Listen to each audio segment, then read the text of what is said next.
Drone na escola. Fala galera, tudo bem? Bora aprender mais um conteúdo aqui desse nosso curso e a gente está falando então de como você captar imagens, usando os melhores recursos, todos os recursos possíveis da câmera do seu drone. Então, vamos lá. Para garantir que sua câmera esteja preparada para uma boa captação, a primeira pergunta que você deve fazer é a seguinte: vou tirar uma foto ou vou fazer um vídeo? As configurações elas podem e são diferentes. Lembrando que aqui a gente está considerando que você está no controle dos recursos, ou seja, optou pelo modo manual ao invés de usar o modo automático. Então vamos iniciar então pelo modo fotografia. Dá uma olhadinha aqui no aplicativo. Já selecionamos o modo foto e agora no canto inferior direito na tela você vai selecionar o modo manual. Depois de fazer isso, a gente vai realizar dois ajustes, ISO e Shutter Speed. Primeiro, vamos falar do ISO. Em resumo, a função ISO da câmera permite que você ajuste a sensibilidade do sensor à luz, permitindo a captura de imagens em diferentes condições de iluminação. Aumentar a sensibilidade ISO pode ajudar a fotografar em ambientes escuros, mas também pode introduzir ruído na imagem, então cuidado. É importante considerar a configuração adequada do ISO ao fotografar em diferentes situações. Na fotografia digital, a função ISO é aplicada ao sensor de imagem. A sensibilidade ISO é medida em números como ISO 100, ISO 200, 400, 800 e etc. À medida que você aumenta o número ISO, a sensibilidade do sensor à luz aumenta, permitindo capturar imagens em condições de pouca luz ou ambientes com iluminação fraca. Comece então ajustando o ISO e busque deixá-lo o mais baixo possível, considerando que ao aumentá-lo muito, a imagem pode ficar com ruído.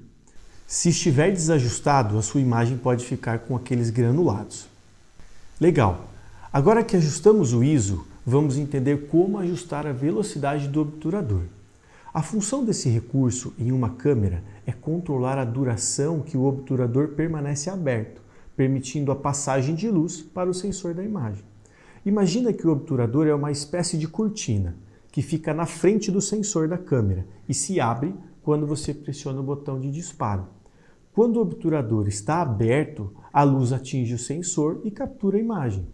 Ela determina por quanto tempo o obturador permanece aberto, controlando então a quantidade de luz que entra na câmera. A velocidade do obturador, também conhecida como shutter speed, é medido em frações de segundo, como 1/1000, 1/250, 1/60, 1/30, etc. Uma velocidade de obturador rápida, como 1/1000, significa que o obturador ficará aberto por um período muito curto, permitindo a captura de objetos em movimento rápido com nitidez. Por outro lado, uma velocidade de obturador lenta, como 1/30, significa que o obturador ficará aberto por um período mais longo, permitindo a captura de mais luz e criando um efeito de arrasto de movimento. Ao ajustar essa função, é importante considerar o efeito desejado na sua fotografia. Uma velocidade rápida do obturador congela o movimento e é ideal para fotografar esportes, ação, objetos em movimento rápido. Por outro lado, uma velocidade lenta do obturador permite capturar o movimento como rastros de luz de uma fotografia noturna ou fluxo de água em uma cachoeira. Ficou claro? Em resumo, a velocidade desse obturador controla a duração que o obturador da câmera permanece aberto, afetando a quantidade de luz e o efeito de movimento na imagem. Ajustá-la permite capturar objetos em movimento rápido com nitidez ou criar efeitos de arrasto de movimento. Muito bom, galera. Aqui então a gente falou dos principais ajustes para foto. E para captação de vídeo? Essa regra muda? A resposta é não, mas o que muda é que a gente tem mais um recurso para utilizar, que se chama frame rate. Traduzindo, é a taxa de frames. Bora entender o que é isso. O frame rate é o termo usado para descrever a taxa de quadros por segundo, FPS, em um vídeo ou animação. Ele indica quantos quadros individuais são exibidos em um segundo de tempo.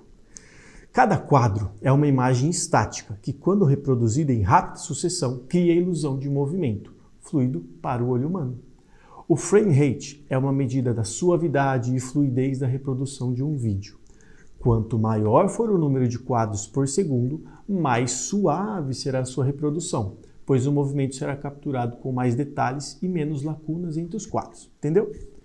Os valores de frame rate comuns incluem 24 fps, 30 fps e 60 fps. Embora existam muitas outras opções disponíveis, separei essas três aqui porque elas são as mais comuns, tá bom? 24 fps é um padrão comumente usado em filmes e é conhecido por fornecer uma aparência mais cinematográfica. Ele é mais lento que a taxa de quadros padrão de 30, o que pode criar uma sensação mais suave, mais cinematográfica, como eu disse.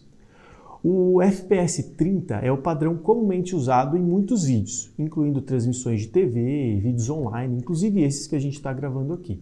Oferece uma reprodução suave o suficiente para a maioria das situações e é compatível com a maioria dos dispositivos e plataformas. 60 FPS é considerado ideal para vídeos de alta qualidade e jogos, pois oferece uma reprodução extremamente suave e captura movimentos rápidos com mais detalhes. É comumente usado em vídeos de ação, esporte, jogos, como eu havia dito. É importante observar que a escolha do frame rate deve levar em consideração a finalidade e o contexto do vídeo. Para vídeos de maior qualidade, como produções cinematográficas ou transmissões profissionais, os frame rates mais baixos, como 24, podem ser preferidos. Para um conteúdo mais dinâmico, jogos, vídeos em câmera lenta, coisa assim, o frame rate mais alto, como o de 60, pode ser o mais adequado. Então, vamos às dicas de ouro, para não ficar tudo nesse campo teórico, tá bom? Se você for fazer uma foto, ajuste primeiro o ISO e depois a velocidade do obturador à procura do equilíbrio. Se você for capturar um vídeo, primeiro ajuste o frame rate, depois a velocidade do obturador e depois o ISO. Uma outra dica é que a gente sempre tenta achar a configuração mais próxima do olhar humano e, nesse sentido, na grande maioria das vezes, você pode ajustar da seguinte forma: a velocidade do obturador sendo o dobro do valor do frame rate. Ou seja, se você colocou um frame de 30, a velocidade do seu obturador vai ser de 60. Então, considere sempre essa lógica. Galera, captação de imagens é um assunto demais de abrangente e eu busquei aqui oferecer a vocês uma visão bastante ampla, não apenas dos recursos disponíveis da câmera, mas também ideias de enquadramento, inclusive uma reflexão do que é arte, tá lembrado? Eu espero que vocês tenham curtido esse conteúdo que nos capacitou para a próxima etapa. Então preparem-se, porque vem aí o nosso conteúdo sobre edição das imagens e vídeos. Estão preparados? Vamos para cima que ainda tem muita coisa legal para a gente aprender junto aqui. Até a próxima aula!